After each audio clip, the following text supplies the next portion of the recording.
Depuis le péché originel, il y a en l'homme une blessure. Je fais le mal que je ne veux pas faire et je ne fais pas le bien que je voudrais faire. Romains 7, 14. Pourquoi? Parce que le péché habite en nous. Il y a en nous une déchirure qui nous fait douter de l'amour de Dieu, que Dieu est providence. Puisque les hommes ont en commun la chair et le sang, lui aussi a voulu pareillement prendre la chair et le sang pour affranchir tous ceux qui, toute leur vie, étaient esclaves du démon à cause de la peur de la mort. Hébreux 2, 14. Le démon sait très bien que nous avons peur de mourir, que l'argent représente une sécurité psychologique. Et il joue sur ce registre tout le temps.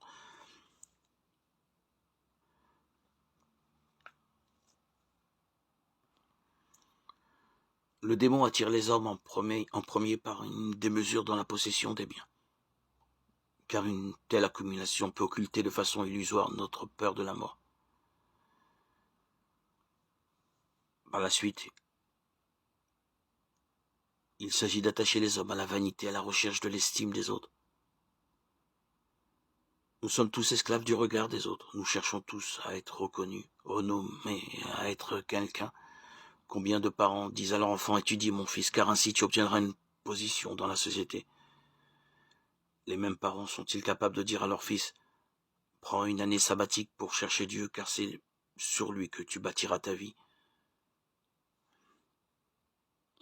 Le troisième degré des tentations évoquées est bien sûr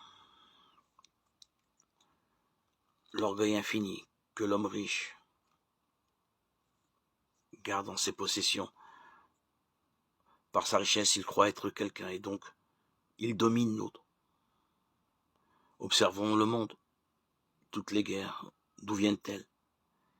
Face à la haine, à la jalousie, à l'envie, les chrétiens ne peuvent pas se contenter de condamner. Ils sont appelés non seulement à se donner, mais à se livrer à l'Esprit de Dieu afin de le laisser agir en eux.